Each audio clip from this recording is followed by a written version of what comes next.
Welcome into a little Saturday night Longhorn live stream. We're going to take 30, 45 minutes here, answer questions, kind of give a recap of the game today, talk Myron Charles, the flip. Yes, Philip Zapata, we'll talk about that. Texas beats up on Michigan. Final score 31-12. In Texas fans' mind, it was more like 38-3, 38-6, I think. Maybe a BS holding call on Cam Williams. But Texas goes to the big house, dominates the Michigan Wolverines. 2 years in a row, Texas has gone on the road week 2, gone into to a Blue Bloods house and walked away with a double-digit victory. How many times has that been done? Somebody asked Steve Sarkisian, how many times has a quarterback won at Alabama and Michigan in back-to-back seasons? I'm not sure that's been done, CJ. There's a lot of things that we're going to have to research following this game. But the Texas Longhorns, 31-12 final, dominated the game in every single way possible against a quality opponent on the road. What were your main takeaways from being there, and just where after Alabama, now with Michigan, where does this put Steve Sarkisian in this program? Well, I'll start with the environment. And I'll just start with the beginning of the day, right? You know, it was beautiful. I've said a lot of positives about Ann Arbor and Michigan and the school and the atmosphere, and I think they're all warranted. It was a beautiful atmosphere. I thought they did a great job with the maize out, and credit to Texas fans for making it pretty splotchy with orange, right? But especially towards the end, you saw how many Texas fans stuck around for the Eyes of Texas. There was a tremendous group of Longhorn fans in attendance today. First and foremost, to the game, I thought it was all about Quinn Ewers from the jump. I was really impressed with the way that he went about his decision making. He extended plays in a manner that I don't think we've seen all too much of that during his time here at Texas, and it was impressive. And to do so against a great front seven, a very potent defensive line there. He was decisive. He was accurate. He was on time. Jerry, that touchdown, we could get into this a little later. That touchdown to Matthew Golden, I know it's a timing route, right? You got to throw it right as he breaks open. There were times a year ago where he just didn't have that confidence to make that throw. And maybe it was just a hesitancy a little bit that would have signaled an incomplete pass. But my goodness, Texas, they set it all the way up into the tunnel, belt to ass. I'm not sure what that means entirely, but they were putting it on Michigan from the get-go, and that was their kind of calling card all week long. There was questions about the physicality from some of the naysayers out there. Texas, they answered that pretty well, I would say. So credit to the Longhorns, credit to Sarkisian for the game plan, but my goodness, the execution was there. It was top-notch. Yeah, no doubt about it. I thought, Sark's play call, one of the things that stuck out to me was Sark's red zone play call at the end of the half. What I liked about the play call was he moved the pocket. So he took away the strip sack fumble away out of the equation. He moved the pocket. One-man route. By the way, Colt McCoy's starting his first ever broadcast, Nebraska, Colorado, about to get going on NBC. One-man route, Matthew Golden. Only one place that ball could be thrown. It was not going to be an interception. So, and he also, in doing that with that route and moving the pocket, Quinn wasn't going to be put in a position to sit there and try to go from progression to progression real quick in the red zone inside the 10-yard line. So that was a beautiful play call by Steve Sarkisian, and I thought that was great at the time because if it's incomplete and you get a field goal, no big deal. If you pull that play off and you execute it perfectly and you scored a touchdown, what a way to end the half, essentially, is what happened there for the Texas Longhorns. I thought that was a tremendous play call of many for Steve Sarkisian today. I'll tell you what my biggest takeaway from this game. I know, Sean, Notre Dame lost. That's an unbelievably bad loss, just the way they lost too. But my biggest takeaway from this game and what it means for the rest of the season, as our producer Matthew brings up the stats, what Texas did on the line of scrimmage on the offensive line. Look, 2 and 3. There were some 2 and 3 yard gains in the run game that were great plays. Great plays don't have to be explosive plays that move the chains. A great play in a physical line of scrimmage game like that can be no Michigan didn't have any feet on Texas side of the line of scrimmage, and Texas had a tough 3-4 yard run. Those are really good plays when it's mano-a-mano with a bunch of NFL players on both sides of the line of scrimmage. And what that does, that travels in the SEC. If your offensive line plays that well on the road, I've said it about Georgia's all year, their offensive line is going to travel. This Texas offensive line, that travels. That will travel to Dallas. And they don't have to travel against Georgia, but that is what you need against Georgia. I thought that was the best thing I saw today from Texas. That is going to be something that means a lot in the SEC this season moving forward for the Horns. That's a great point, Jerry. And I'm trying to think back. There weren't times where you saw Michigan in the backfield, right? No. At least not many. Maybe a few times. There were pressures on Quinn Ewers at times. I thought he, again, going back to Quinn, tremendous job with his legs to extend plays, and then obviously he had a tremendous 3rd and 8 scramble on the first drive of the game. I was so impressed with him, but that offensive line, I mean, to match the physicality that has been talked about all offseason with Mason Graham and Kenneth Grant, and obviously the two edges, very impressive. Once Cam Williams started to hold his water there, Jerry, and Sarkisian actually said before that second drive, he walked over and kind of gave him a hug and a smile. And he told us a funny story in his presser. He said, and then DJ Campbell got jealous, so I had to give him a hug. And then Jake Major saw it, so I had to give him a hug. And then Hayden Connor, I was hugging everybody. So exactly. Essentially, Steve Sarkisian finding a way to calm the nerves. Because, when you play in front of 111,000 people, I mean, it's not easy for your first road start. I can imagine much simpler things to do and places to play than, be tasked with playing in front of 111 for your first road start. But to your point, what travels? The line will travel. And, hey, that defense, if they keep playing the way that they play right now, Jerry, my goodness, that was madly impressive. The way that secondary is flying around, big hits, plays on the football, incompletions, PBUs, interceptions. What more do you want? That was really, really impressive. I'm not saying that 3-letter acronym. I mentioned it earlier. I'm not going to say it because, I think Texas is going to be tested through the air, maybe by everyone else that they played the remainder of the season, more so than what Davis Warren put up today. But that looked really good. Very encouraging, I'll say that. Hey, Donald Britt, it's not too much, man. Wait if we go to Dallas. Well, the good thing for you is UTSA and ULM are up next, so you can if you want to hit your snooze button for a while, feel free. But look, the other thing was I said last year going into the Alabama game, I thought Jake Majors was the most important Texas player in that game because when you're on the road in a hostile environment, it's loud. Communication from your center is number one on the road because it doesn't matter about the quarterback and the running backs and the wide receivers and the tight end.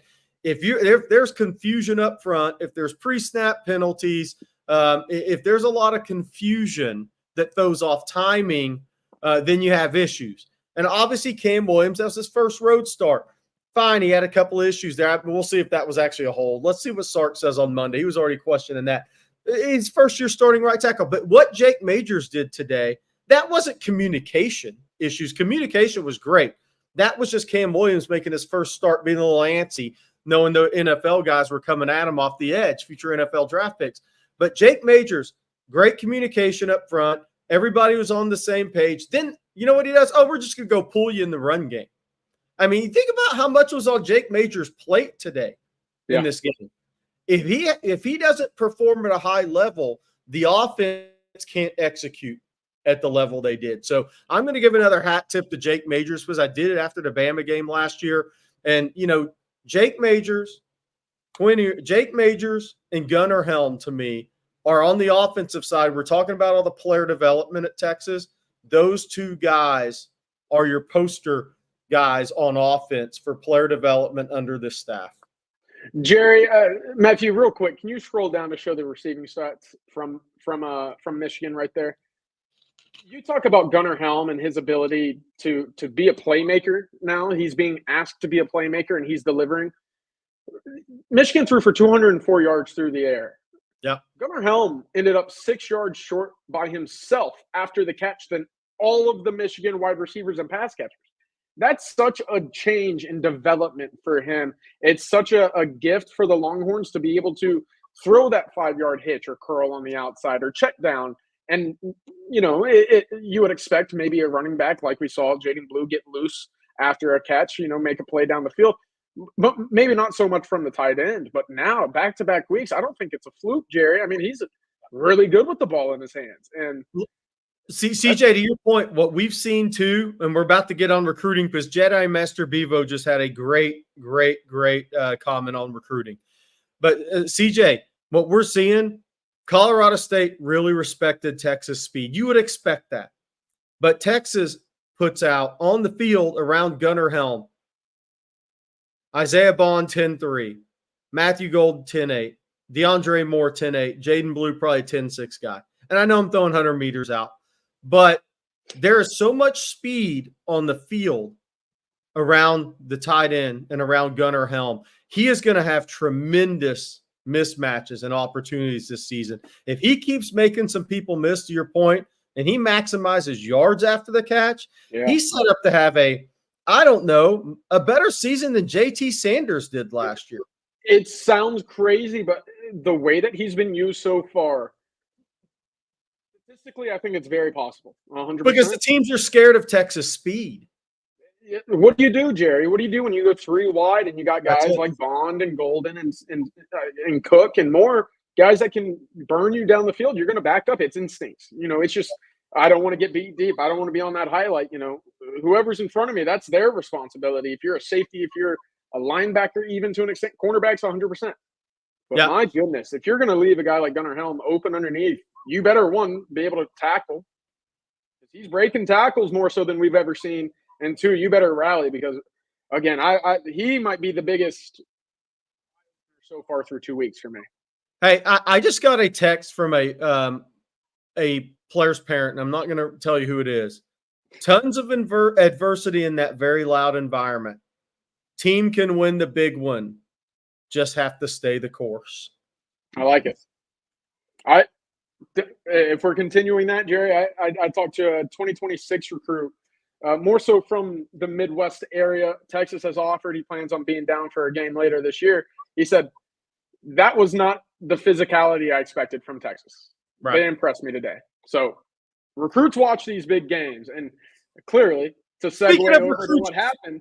Yeah, speaking of recruits watching the game, time to bring up the Myron Charles highlights, guys. Myron Charles flipped from Florida State to Texas. I don't even know if the box score was finalized when that flip happened from today, but Myron Charles flips from Florida State to Texas. He now teams up with Josiah Sharma. Texas moves up to the number 5 ranked class in the country. Here's big Myron Charles. This is a senior stuff of him. Boy, does he look quick at 290, guys. 280. He's probably 280, not 290. I don't want to be wrong on that and get into hyperbole. 280 pounds. But here's big Myron Charles, man, pushing that double team back, throw a helmet off, throw the running back down, 2nd and 17. You thought you were going in the red zone. This is big Myron Charles. This is a huge win for Kenny Baker in Texas today. They've been working on this for a while. Myron Charles did not get in to Texas that last weekend in July like Josiah Sharma did and flipped. But Myron Charles makes the flip today. So Texas halfway home on the decline class they want. They want 4 guys. There's not going to be any settling in this class. You got Sharma. Now you got Myron Charles. That pushes Texas up a spot or 2 in the class rankings to 5 or 6, depending on where you rank. Look, but it's a top 5 level class with a lot of runway left. 2 more D-line spots, a couple of DB spots, another wide receiver spot. So you can see an athlete spot, a Michael Terry. You're battling Nebraska there. So you can see where this Texas class can go, and this before senior rankings. Any guys that move up, Lance Jackson, anybody that bumps up into that 5-star region. So you can see that Texas is going to have a 4th straight top 5 recruiting class. That's going to happen. Can they push to be the number 2 class? I think Georgia will probably have the number 1 class because there's so many 5-star defensive linemen in that state. But how high can Texas push? Can they push up with Ohio State? Is there going to be competition there? We'll see. But this doesn't matter where the class ranking ends today. Myron Charles flipping's a really big deal for Texas. Now they set their sights on Kevin Wynn, a Florida State commitment from Greene County, Georgia, and Joseph Mbachu out of Grayson, who I saw earlier this week. He will be in town in 2 weeks for a visit, currently committed to Florida, but in the state of Florida, we know what that means, not for long right now. So Joseph Mbachu, but now there's competition there. Georgia is real competition. With Tennessee, there's a lot of competition for Mbachu, but I think those are the two guys that Texas is truly targeting right now. Caleb Bell, I think, will be in next weekend. Could Texas take 5 D linemen? Take a guy's stash and develop him for a year. We'll see. Scholarships are going up, right? But that's a big flip for Texas today. They're halfway home in a D-line class. They have to have. And now somebody said earlier in the chat, I can't bring it up. I've lost it. Everything is moving so fast. But said the Notre Dame loss to Northern Illinois could help Texas with Madden Faramo. I think that's a very astute point. There's Jedi Master Bevo. That was a bad loss about 45 minutes ago for Notre Dame at home against Northern Illinois. I mean, that pretty much knocks you out of the playoff. No, you're not going to get in after that. I had Notre Dame pegged as a team that probably make the playoff, and that was awful. With that schedule, they should be. They should have been, but that was a horrendous loss. That is a pretty astute point by Jedi Master Bevo. That is one where it's a lot easier for Texas to say, all right, Madden, let's come on back. Let's get this visit in, get you back on campus here. Does that mean Texas is absolutely going to win it? No, but I'll tell you what it does. It hurts Notre Dame's momentum, and Texas continues to help their momentum. Texas has as much momentum in recruiting as they have had in a long time. They're working from a really good spot in recruiting. So big win with the Myron Charles flip from FSU today. Yeah, Jared, I mean, that's a great breakdown of Myron Charles. First and foremost, I mean, I got to come up with some sort of analogy or joke for Coach Baker, flipping. I don't know, you don't flip a cake at all, but you got to bake something that flips, right? And there's the joke in the joke, proofs in the pudding. Another food reference there. I'm trying. My brain's dead. But Jerry, real quick, when we look at the Michigan front and the way that defensive line tandem and those edge guys are constructed and that defense is built basically around those guys, Texas didn't run the ball that well on a per yard or yard per carry basis, right? That 55-yard run by Ryan Wingo, that helps boost those numbers tremendously.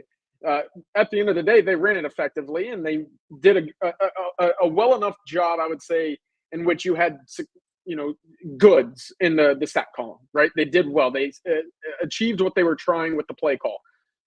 But when you're Texas and you start going out and you start recruiting the Kenneth Grants and developing the Mason Grahams, and you get those edge rushers that are already in this 2025 class, for Texas on that front seven in this 2025 class, Jerry, whoo!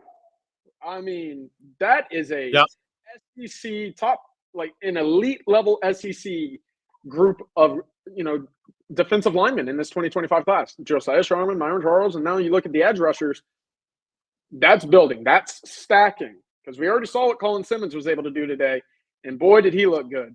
So, there's your Uber. By the way, so this is a question for the chat. We've about 1,450 people combined, YouTube and Twitter, and thanks for joining us all day. If Matthew could bring those stats up again, if I told you headed into the game, you would get 27 carries from the running back position for 88 yards, would you have taken it and walked away?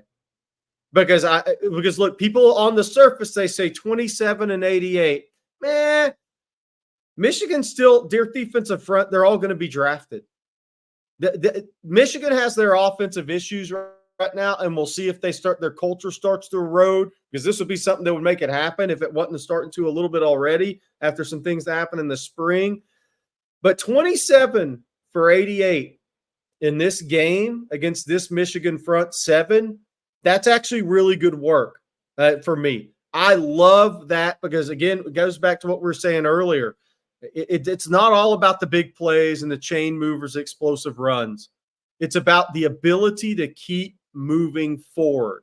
Your offensive line's getting some push. You're winning enough up front against future NFL draft picks that you're getting every time you hand it off, it's positive yards. Sark said in this presser, CJ, I know you're there. They didn't have many runs for loss other than Quinn, taking the knees. They didn't have a lot of plays for loss that weren't self-inflicted. It wasn't Michigan pushing Texas around. That 27 for 88 bodes very well for the rest of the season. That's going to prove itself out as the season moves along. Yeah, it absolutely will. And listen, this group can still get better. You still had, the false starts from Cam Williams. And fortunately for Texas, that didn't necessarily come back to bite them as that first half progressed. It did in the first drive, obviously, with the missed field goal. But, wins help cover and mask a lot of issues. Right now, that's one of a very short list of issues that Texas will need to correct. On top of that, if we're talking about issues, I mean, running back and quarterback being on the same page for handoffs in the red zone. That was really the first time, Jerry, this year in the red zone I've said, oh, what's going on here? That's a great development from 2023, in which I probably said that once a game. So that's got to be cleaned up. Your kicker also made 2 tackles on kickoff return. Those are really the three things that I had jotted down in which I said, okay, something Texas can work on for UTSA. There's something Texas can work on for ULM. But going back to that offensive line, I thought the holes were there at times. I thought that they did a great job of moving the pile forward. And what that means is, hey, you're not losing 2 yards on a tackle. You're not losing 3 yards on a tackle. And that's great for the Longhorns run defense or run offense, especially when you're going up against such a great group of Michigan defensive linemen. DJ Campbell did a great job of blocking Kenneth Grant today. Jerry, Kenneth Grant did a great job of blocking me today on Twitter. So. You got blocked. Hey, by the way, DJ Campbell and Cam Williams is a run blocking duo. And DJ will continue to improve in his pass pro in year 2, and Cam Williams will get more comfortable. As a run blocking right side tandem, this is the best I've seen at Texas in a long time. I'm just here to tell you, those guys are dominant. Hey, the other thing about the run game, the passes to the running backs today, there weren't any Jaden Blue running down the seam stuff. It was all extension of running game. So when you factor in Jaden Blue, there it is, Kenneth Grant blocked you on Twitter. He's not transferring after all. But Jaden Blue and Trey Wisner, their eight catches today out of the backfield, I think they had 8 combined for 56 yards. That means the Texas running backs had, what does that mean, 151 yards combined, because the passing game today, the running backs, was an extension of the run game. So realistically, Texas had 150 yards combined from the running backs today. That dog will hunt, because that is a really good defense. And that extension of the running game with the horizontal passing game helps wear out that Michigan defense. It wears on you as the game moves along. So again, Blue 6 catches, Wisner 2. So that's 36 total touches for the running backs. They had 188, 56, 144. So 144 yards from the backs today on 36 touches. When you combine the pass game and the run game, that's against, again, a defense. Unless this team quits, unless Michigan's culture erodes and they quit, this is going to be looked back upon as a top 10 defense in the country, unless their offense just can't move and the whole thing implodes. That's a top 10 level defense Texas went up against today. I agree 100%. On top of that, I mean, you start looking at what this group can do. You look at the running back attempts, 10 for Gibson, 8 for Wisner, 9 for Blue. There's a lot of versatility in that group. Now, what Texas is going to need to do at some point is get Jarrett Gibson involved in the pass game. Because what has he done so far through 2 games? Well, he's only run the football. He's not been targeted in the pass game. And that's something that I think at some point, if that trend continues, it tips your hand, obviously. Fortunately, again, for Texas, you have 2 really talented all-around backs with Wisner and Blue. Blue obviously went down with a little bit of a tweak, I believe, to his knee or lower leg, Jerry. He pointed down at what appeared to be his knee getting hit from the side, maybe a small tweak. But, hey, he came back, caught that pass out of the backfield, and made a guy look pretty silly. Maybe he was holding his ankle after that missed tackle. I don't know, but they might have looked broken to me from the press box. Overall, the speed for Texas. We've talked about it on the outside and what that does to open it up for Gunnar Helm. these running backs are going to feast when it comes to these secondaries and front sevens being fearful for that vertical shot. And, Quinn, he didn't take many shots down the field, but that 3rd and 13 attempt to Isaiah Bond on the first drive, to fit that in right, safety was nearing in, man. My goodness, what a throw, what a catch by Isaiah Bond. And I know that probably alleviates some concerns about Isaiah Bond after week 1, in which he went over the middle and did not call that pass in. What a catch, what a throw. We have a lot of comments about Andrew Makuba. Thanks to everybody for joining us. A lot of comments about Makuba. Makuba played tremendous this week, obviously. Here's the thing I want to say about Makuba and tie back to recruiting. Georgia, Texas, even Nick Saban, you don't get them all. You don't get everybody. But here's the great thing about being a blue blood in the portal. Even though you get Andrew Makuba for 1 year, that's better than anybody you got out of high school. And you still got to get the high school guys. You got to develop them. Jonah Williams has a chance to be a tremendous player. But that's why being a blue blood in the portal, that's invaluable. To get a guy that was a multi-year starter at Clemson, I believe an ACC defensive freshman of the year at one point. I can't remember his profile all the way back. But that's how you stay on top. Dabo, I'm talking to you here. This is how you stay on top year after year. You have to have your high school recruiting, and you have to develop those players. But if you miss out on somebody in the high school level, or if you have an immediate need, the ability to go evaluate that in the portal and bring the right guy in. Andrew Makuba, we have some fun with Dabo Swinney. I do. We have some fun with that. But you know what? He went to a program that was coming off national championships. He was part of a winning program. Okay. It's not like he didn't go to a good program. So he knows the preparation to win football games, even though Clemson's slightly fallen off. So he comes to Texas. There's no adjustment in that regard. He's already ready for that. And then he gets a chance to play in front of his hometown, which he would have gone to if Texas was good at the level they needed to be when he was coming out of high school. But the thing is, CJ, this is where we talk about Texas as the fastest team under Sark. It's not always about a combine time. Andrew Makuba playing speed, his instincts, the eyes to play safety, he plays faster than even a better athlete like a Keaton Crawford who played safety last year for Texas. And I think against Keaton, this is where we talk about speed 1 through 85 on the roster. It's not always about your hand clock, 100 meters, or your 40. It's about your football playing speed. That's why Texas is the fastest team. It's speed in different ways. Yeah, 100%. I actually, for the third quarter, I went down and I sat in one of the end zones. I don't know where the directional sun is going or where I was in the stadium, Jerry, but I was in a group that was behind the Texas defense at one point. And two things here. First off, whenever Colston Loveland made that big catch over Jahdae Barron, one of the only explosive plays that Michigan was able to make on a kind of a prayer down the field, if you will. It was funny. Texas, there's an immediate timeout right after. I believe it was because Derek Williams was down, getting looked at by the training staff. He ended up being all right.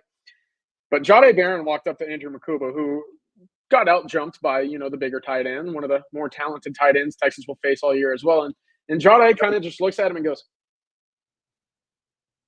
yeah, hey, a little short on that one, like knock the ball down. So the whole time they're in the huddle, I kept an eye on this. You saw Jahdae Barron just look at Andrew Makuba and just go, like, on your head. He got you there. And that's, it's the third quarter. Texas is up a pretty substantial amount. You can get away with joking a little bit, but that's that camaraderie that they have right now. And we heard Andrew Makuba. I asked him, I said, hey, you're playing very quick. You're playing instinctively. You got an interception today. What's kind of led to this confidence in the room right now? And he said, listen, I think that we all trust one another when we're on the field. Communication's great. The versatility, we've talked about it at several different positions there, Jerry, as well. And then the other thing, being in that end zone and being able to see how Texas moves to motion. I think at times, maybe 5-6 snaps when Michigan had a nub tight end and nothing else to one side, and it was Jahdae Barron. Jahdae Barron's playing center field. He didn't have a responsibility there. He spun all the way to the middle of the field, about 14 yards back. And when they motioned back, what did he just went straight back to corner. Michael Taft readjusted from his box safety spot, and it was seamless. And that's what you have right now in this Texas secondary is versatility and fluidity all the way throughout this Texas back end. And that's so important when you face a Mississippi State, an Oklahoma, a Georgia, teams that have that talent down the field and will test you. Really good start to this season. I'll say that 100%. I want to get to the super chat from Kyle Voshka. Thank you very much for this. I think one of the best parts for Texas in recruiting is the guys from out of state coming in and making plays like Jarrett Gibson and Derek Williams. 100%. Cedric Baxter last year, obviously. Those guys that come in to Texas, they're playing early. Ryan Wingo, they're playing early. They're making big plays. I couldn't agree more. And you know what's crazy is yesterday I was talking to Jamie French. My son Jessica and I were at Mandarin High. We'll have an interview with Jamie on the YouTube channel here coming up soon. But I told him, I mentioned that Texas had never won a big national recruitment out of Jacksonville. And he was like, really? He didn't know. Why would he know, right? He's a 17-year-old receiver at Mandarin High. It's not like he knows the history of Texas football recruiting in Jacksonville. Now with the flip of Myron Charles from Port Charlotte, Texas never won a recruitment out of Port Charlotte. A week ago, they never won a national recruitment out of Jacksonville. There have been many you could have tried. But this move to the SEC, when you're winning, like beating Bama last year, then going to the playoff, you think that Texas had momentum? Now watch after they beat Michigan. I want more offers in Georgia. I want more offers in Florida. I'm telling you, Florida, maybe Miami makes a run here this year, but Florida's probably going to have a coaching change. Florida State's got some issues they're working through. Offer more players in Florida. Those kids, like people always talk about, well, Texas guys, why aren't they staying home? Well, all these kids they aren't born in Texas anymore. They don't grow up in Texas. They don't wear a UT or A&M jersey from 2 years old up. State of Florida's a little bit of the same. A lot of people have moved into that state. A lot of people even Kirby doesn't keep them all at home. A lot of people have moved into the Atlanta area. All these kids don't grow up Georgia Bulldog or Florida State or A&M or Texas anymore. You can go have success in these areas. And if they just decided tomorrow, we're going to recruit 4 states, Texas, Louisiana, Florida, and Georgia, you'd have one of the most 5 talented programs in the country. That won't happen because Sark can go to California and have success.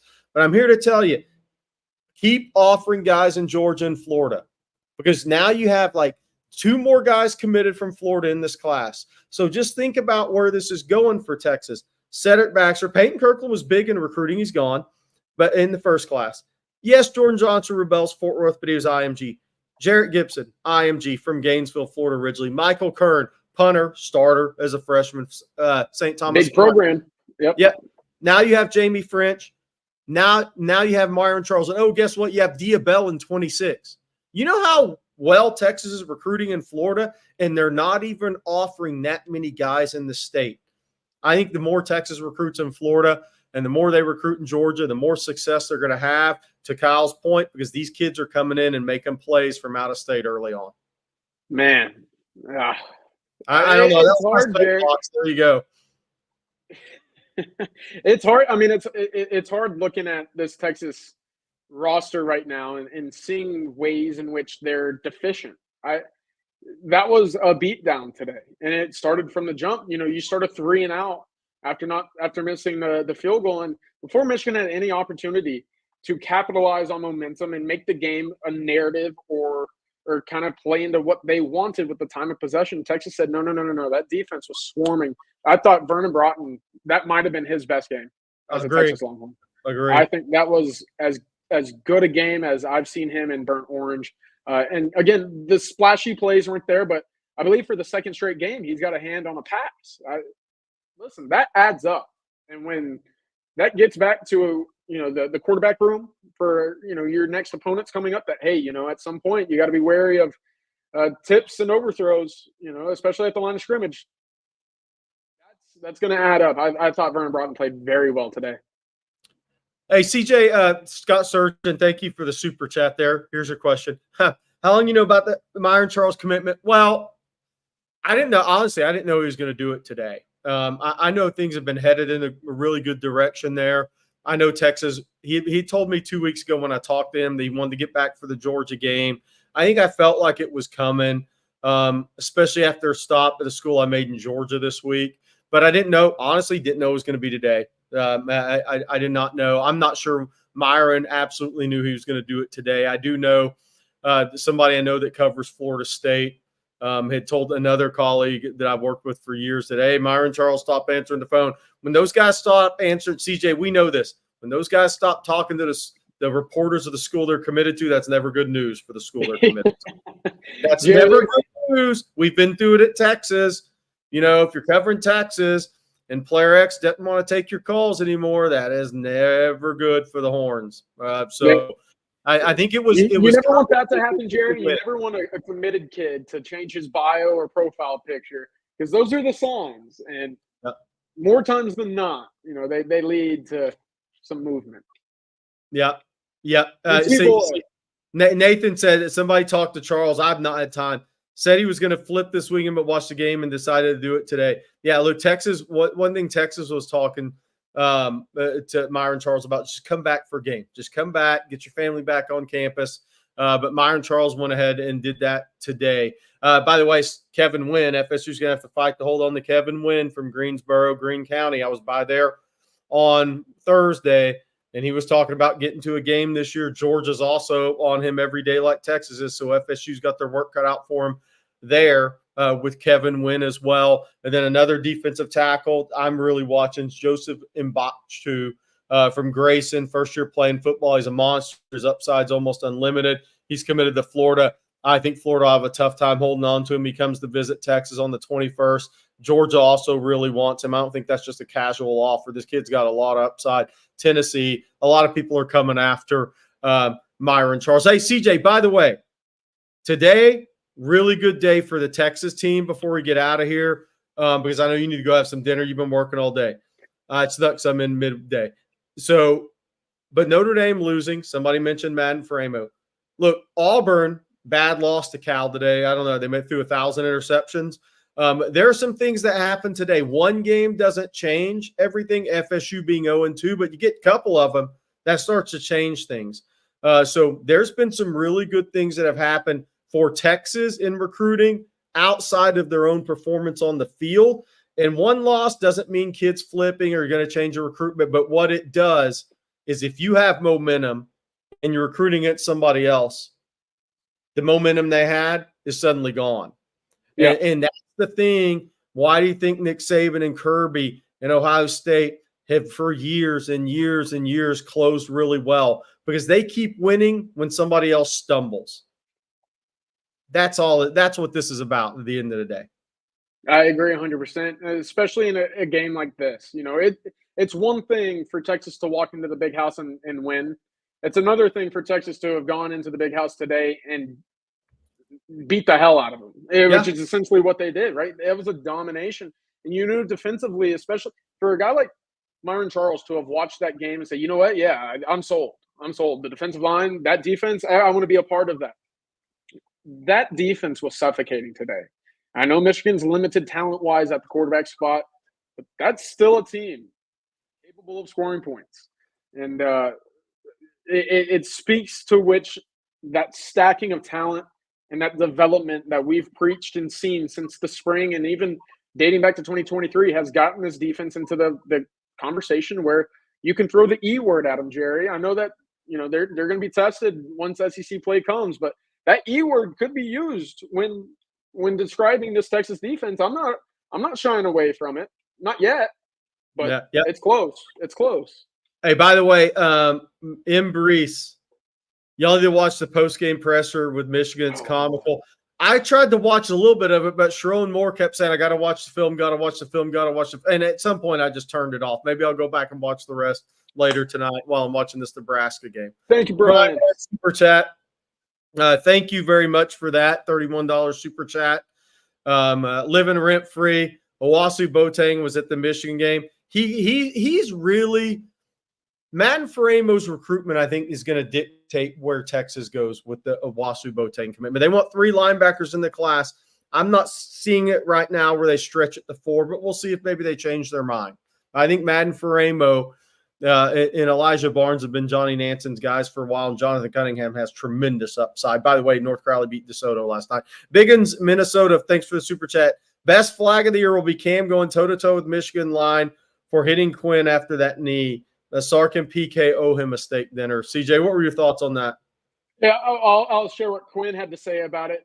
He was asked, what did you think about your line coming to defense? And before the question was even done being asked, he basically just started laughing. He's like, yeah, I love that they have my back. I love that they're not going to let me, take an unnecessary hit. And I'm first off surprised that wasn't flagged. Maybe I'm a little soft for that, but your quarterback's on a knee. You get run over by a defensive lineman. Hey, where's the protection there? But no, that's great. And again, I think it speaks to that camaraderie in the locker room, those guys fighting for one another. Matthew, can you pull up the clip of the guys in the tunnel coming out for the opening kickoff? And then I'll show the clip right after of the guys walking back in. Because I think that just having those guys, just the way that they cheered this game through and fought for one another, very, very important for this camaraderie. These boys, I mean, Jerry, to come out to 111 fans on the road and hail to the victors is playing, Michigan's band's doing their thing. The stadium's going nuts for Michigan, who just ran on the field. And you see this is going nuts. And there's even an even better view in that first comment right there. But my goodness, they were bouncing around. They were ready to get after it. That mentality carries on. And folks recognize that when you go on the road, you talk about what travels, mindsets, and having the wherewithal between the ears. That travels as well. And Texas came to play immediately. I thought it was awesome to see them bounce around to hail to the victors the other team's fight song, Jerry. Yep, no doubt. And look, this is what winning at a high level does. This team went in and won at Alabama last year. You know who else watched them win at Alabama?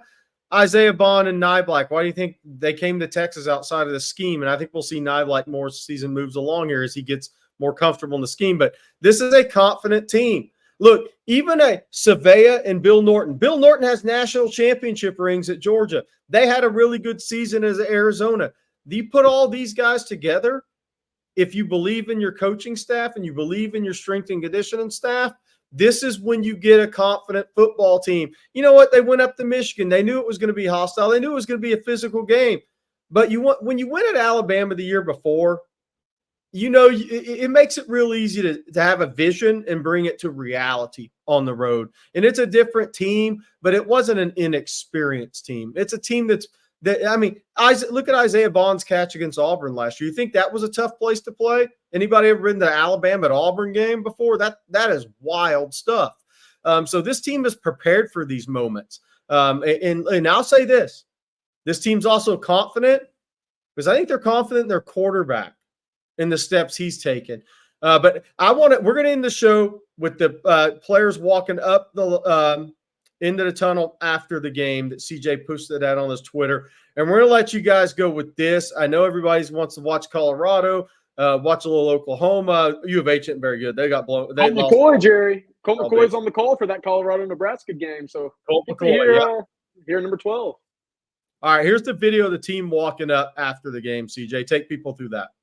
Man, that was really cool to see just the vibes. It was completely different, as you would expect, to see Michigan walk in first.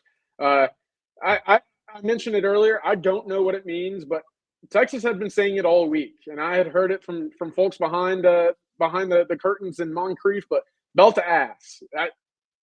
It means the only thing I can infer, Jerry, is it means stay on them. Keep that physicality.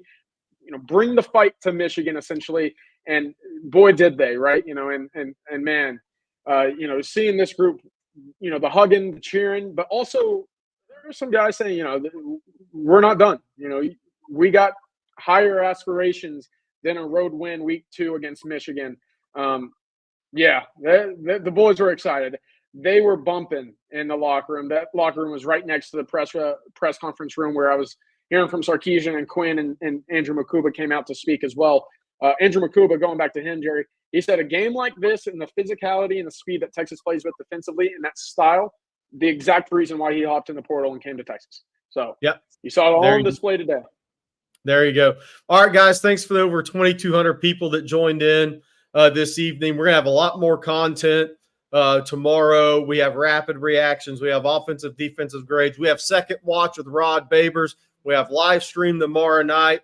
thank you very much. Hey, Texas fan base, congrats very much from myself, from CJ, on where Sark has taken this Texas program. It's going to be a fun year. And I will say this, CJ, I was at 10-2, and just like last year, if Texas beats Michigan, I adjust my expectations. I'm now at 11-1 in the regular season. So we're at 11-1, just like last year after Texas beat Bama. I said, I'll adjust. I'm going to move to 11-1. I've officially moved to 11-1 with the win over Michigan. I always start at 10-2.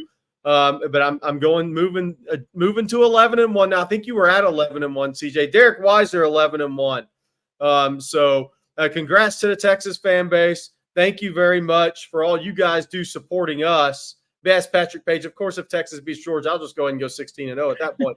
But throw me a loss.